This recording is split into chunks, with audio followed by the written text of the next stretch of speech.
He said, I don't want to do business with you. I go, well, what do you mean you don't want to do business? We just negotiated a price for you to do this masonry.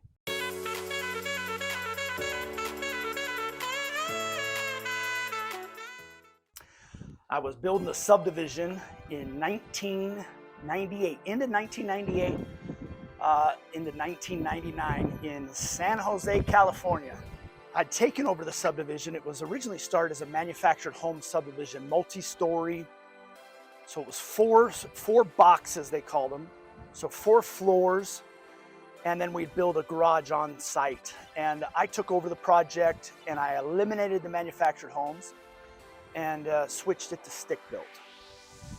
I found that labor was plentiful and I could build it stick-built cheaper than I could build it with modular. But that's not the story today. The story today is that I was hiring a masonry contractor to apply the cultured stone on the front of the house. Sometimes they call it lick and stick. It's not really stone, although it looks very close to stone. And they apply a mortar on it and stick it on the house. So makes the house look good. It's attractive. Came on site, he gave me a price to do the job. We negotiated and came to an agreement on what a fair price was. And then I handed him the contract.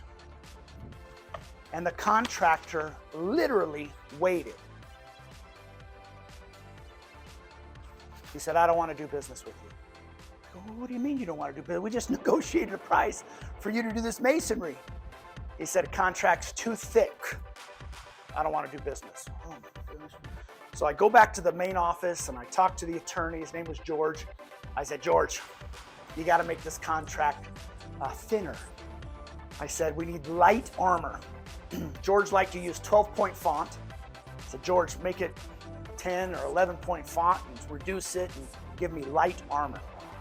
So I changed the contract. My memory, it was like 40 pages and we brought it down to 20 pages. So then I met the masonry contractor on the job site and I handed him the new contract. He waited and said, okay.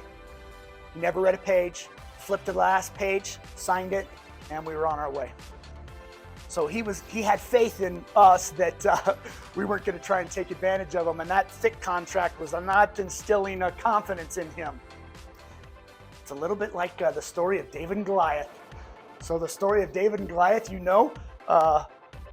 David goes to fight Goliath, and his brothers put so much armor on him he can't even move. He says, I can't move with all this armor. So he strips off all the armor, and he moves forward in faith.